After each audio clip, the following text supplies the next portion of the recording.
Welcome to Flick Favorites. I'm going to explain a sci-fi, mystery, drama film from 2019, titled I Am Mother. In my view, this is a good creative movie. It has solid acting and interesting characters. Spoilers ahead. Enjoy the content. One day after the catastrophe that wiped off humanity, there are 63,000 embryos in a repopulation facility but no humans. After the event, the mother robot, whose primary goal is to raise the new human population, is getting ready to raise the first human. In no time, the baby has grown into a young girl who can be seen building origami creatures with her mother, dancing the ballet, and decorating the robot with stickers. The mother takes the child to the embryo room to show her the other children when the youngster questions one day why there aren't any more kids there. The repopulation facility now has one resident, 13,867 days after the incident. Daughter has reached adolescence. She gets up and has breakfast while watching some videos on her tablet. Daughter insists on inspecting the mother's hand once she enters the room and begins to shake. Daughter effortlessly repairs mother's jerky hand. Later, daughter overindulges a little during her ballet practice and is tardy for her mother's ethics lesson. The girl is asked by the robot to resolve a challenging hypothetical scenario, but she is preoccupied with her own ideas. When she finally has the conversation with mother about it, it becomes clear that mother's primary educational focus has been the idea of humanity and survival. Because daughter is going to take an important exam that will evaluate the effectiveness of her upbringing, mother is concerned about the way she responds to this specific question. Daughter struggles to fall asleep that night, so she watches some videos till the facility loses electricity. She goes in search of mother but soon discovers that she is powerless as well. Daughter then discovers a downed electrical line and hears a mouse scurrying about. She constructs a trap and uses the power to solve the issue. Daughter captures the mouse while she waits for the power to fully return. Mother also turns on as soon as the electricity is turned on. After she locates daughter, the young woman presents her the mouse. Mother burns the mouse in spite of daughter's protests, stressing how hazardous contamination of the facility may be to both her and the embryos. Mother also quarantines the area and disinfects the airlock. They celebrate daughter's birthday a few days later and mother gives her a gift. Daughter inquires about the chance that mother might be mistaken about the planet's habitability at the birthday meal. She only needs to be reminded by the robot that she hasn't made any previous errors. The following evening, daughter hears noises coming from the airlock's direction. Daughter dons a protective suit after going to check and failing to see anything through the first hatch. Even against her better judgment, she removes the mask and opens the first hatch when she hears something outside once more. Daughter hears a woman screaming for help and claiming to have been shot as she approaches the other hatch. An alarm suddenly sounds, waking mother as well. Daughter instructs the woman to put on the suit as she enters the airlock, and the woman begs her not to tell mother. Daughter concurs, and when the robot shows up, she claims to have briefly opened the hatch. Mother reprimands her and then decides to give her the crucial exam right away as a kind of punishment. The following image shows both of them in the classroom, where mother is giving daughter an hour-long exam, with an hour to complete it, while she tends to other things.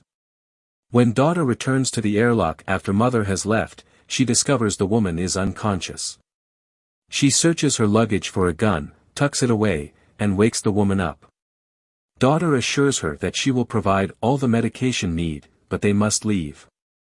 The woman tells daughter that she has been misled about the disease as she removes her mask after spotting the water.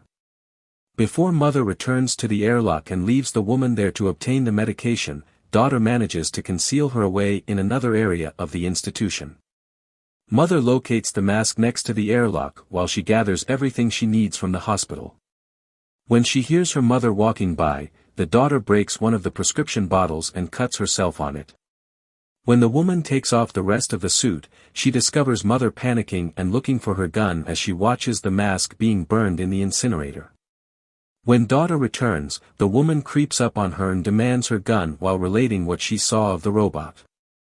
The woman tells the daughter that although the daughter claims that it is her mother, it was actually droids like her mother who injured the victim. When daughter screams for the robot, mother runs in their direction and is shot by the woman as soon as she enters the space. However, mother catches up with her and swiftly renders her helpless before she can cause any significant harm. Daughter begs mother not to kill the woman and explains that she is hurt and needs their assistance. Mother doesn't mind aiding the woman, but she finds it offensive that daughter would mislead her. Mother has daughter wait outside while they take her to the hospital. While mother is still talking, the woman declines the penicillin for her wound. She claims that the infection story was a necessary fabrication to protect daughter from specific dangers. Daughter follows her as she exits the hospital and inquires about their talk. Mother puts the rifle aside and shares her interpretation of the droid's history. She explains to daughter why she had to tell a falsehood to her in order to keep her safe from threats outside the facility. Later, she searches through her bag and discovers a book with painted pictures in it among a collection of trinkets. Daughter looks through the portrait book and picks out one that she finds really intriguing. She approaches the nurse in the hospital and inquires about the patients. The woman's mistrust of the mother is also evident in her interaction with the daughter. She believes the mother instructed her to search through the girl's belongings and question her. She is correct. In fact, the mother tricked the kid into doing that. Daughter was just inquisitive enough about the woman to fall victim to the trick. When the woman informs the daughter about all the terrible things the droids have done, the daughter defends her mother by standing her ground. Daughter discovers mother fixing herself after the conversation with the woman. She begs her pardon for letting the woman in without considering the repercussions. Mother is as understanding as ever and welcomes all of her inquiries regarding the parallels between her and the other droids. But mother deflects them all and gains some insight from daughter in exchange. Last but not least, daughter informs mother that the woman is deteriorating. They both visit her. Daughter offers to perform the procedure because the woman declines to allow mother to touch her. After that, daughter can be seen examining the wound and informing mother of where the woman's body the bullet is lodged. She believes that drilling a hole in it and removing the bullet that way would be the best option. The woman, however, declines anesthetic, making the situation for her excruciatingly uncomfortable. She hardly had enough energy to get daughter to clean her wound. Mother watches them from a distance as they go on their conversation and bond. Daughter is still seated next to the patient in the hospital the following day. Daughter sees an opportunity to let the woman know that they can put the survivors in the facility if she lets them know where they are while she is browsing through the photographs. She warns the girl that whatever information she divulges about the people, daughter must keep it a secret since she trusts the girl but not the droid. As the woman searches through her belongings, mother activates a tracker that she will put back in the bag. The physical and medical are the exam's final two components. Mother assures daughter that her outcomes are better than ever after she is finished. She rewards her by letting her choose an embryo from the available ones, allowing her to finally fulfill her long-held desire for a sibling. Daughter selects a male embryo and inserts it into the gestation chamber, starting the countdown to the baby's full development, which will take 24 hours. When daughter confronts the woman in the hospital, the woman makes her doubt her mother's account of the bullet. So, later that evening, daughter uses her mother's injured hand to access the cabinets containing the bullets. Daughter compares the bullets side by side and sees that they are entirely different sizes, revealing that her mother lied to her. She discovers a drawer in the storage area that has no label on it. She discovers paperwork marked for embryo number 2 within. Daughter examines the embryo containers and discovers that she is actually the third child to emerge from that batch rather than the first. Although the subject is described as a failure in the records, the youngster in the picture resembles daughter when she was younger. A human jaw bone is discovered among the ash when the daughter searches the incinerator for human remains. After learning all of this, daughter realizes she was completely wrong about everything and returns to the woman to confess. Daughter is told that everything she feels is normal and human, in contrast to her mother, who cannot feel anything for her. Daughter, who has already decided that she will accompany her there, then inquires as to how long it would take them to get to the mines. The girl wants to hold off till her brother has finished gestating so that she can take both of them. The following day, Mother invites her to the kitchen to demonstrate how to mix her brother's formula. Standing close to her mother, the daughter becomes uneasy. Her mother reassures her by saying that she will make a wonderful sister. She locks daughter in after that and leaves the kitchen because she has something planned. Daughter tries to escape the kitchen as mother confronts the woman at the hospital. The young woman soon realizes how to use a certain gas to freeze the glass before shattering it. The droid is briefly rendered helpless as the lady decides to attack her. Nevertheless, she just keeps going and grabs the droid by the throat. While this is going on, daughter has the bright idea to sound the fire alarm, which alerts mother and causes her to let go of the woman. The lady escapes and locates daughter in the facility's labyrinth while the droid proceeds to look into the potential of a fire.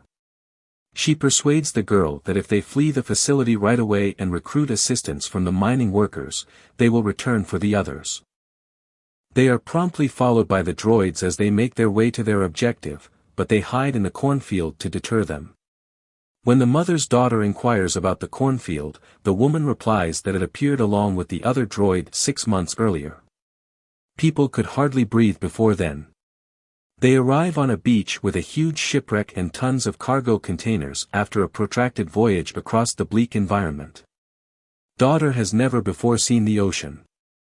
She quickly realizes that the woman actually keeps a dog inside one of the containers and resides there. The woman admits that she left the mines years before because the residents started behaving horribly toward one another when starvation set in. There is no chance of locating them, she informs daughter, as they have all become insane. Daughter feels horrible for leaving her brother behind and is struck by the impending doom of the woman's life outdoors. The woman tried her best to persuade daughter to stay, but eventually she left and daughter went back to the institution by herself. Daughter keeps letting her defenses down as mother clarifies both her own and the facility's goals. The droid informs her that her goal was to create a person that was better than both the original humans and those who destroyed the planet. Mother tried everything to raise the status of her human creators, even though she was ultimately responsible for creating the extinction vent. After approaching mother and asking to hold her brother, the daughter finally drops the axe, as though she has decided what needs to be done for the future. When daughter leaves the room, trapping mother with the door, daughter appears in front of mother and commands her to call the others off as mother struggles to release herself from the door. The droid clarifies that she is exactly the same as all the other droids and machines on the planet. They are all mother, one consciousness manifest in many bodies. When the daughter realizes that her mother actually killed everyone else, she puts her pistol down. She is given the choice of staying with her mother to raise her brother or leaving the facility without him. Daughter offers her a third option, which is to take care of him herself and follow her upbringing. The droid stopped destroying the airlock when the daughter asks the mother for a chance to prove her abilities. After explaining how to disable her to her daughter, she shoots the CPU of the mother and declares that she is no longer necessary. Daughter breaks down and weeps while bearing the weight of the entire human race. The woman discovers the tracker in her luggage at the same time as mother appears at her house in the form of one of her droids. Insinuating that she was one of the infants delivered prior to daughter, she assures the woman that she has accomplished her mission. Daughter is shown singing to her brother in the movie's final scene before checking on the rest of her brothers in the fetus. That's how the movie ends. It's an intriguing and original sci-fi with a promising storyline. Thank you for watching. Like and subscribe. Your support would be appreciated. I hope to see you next time.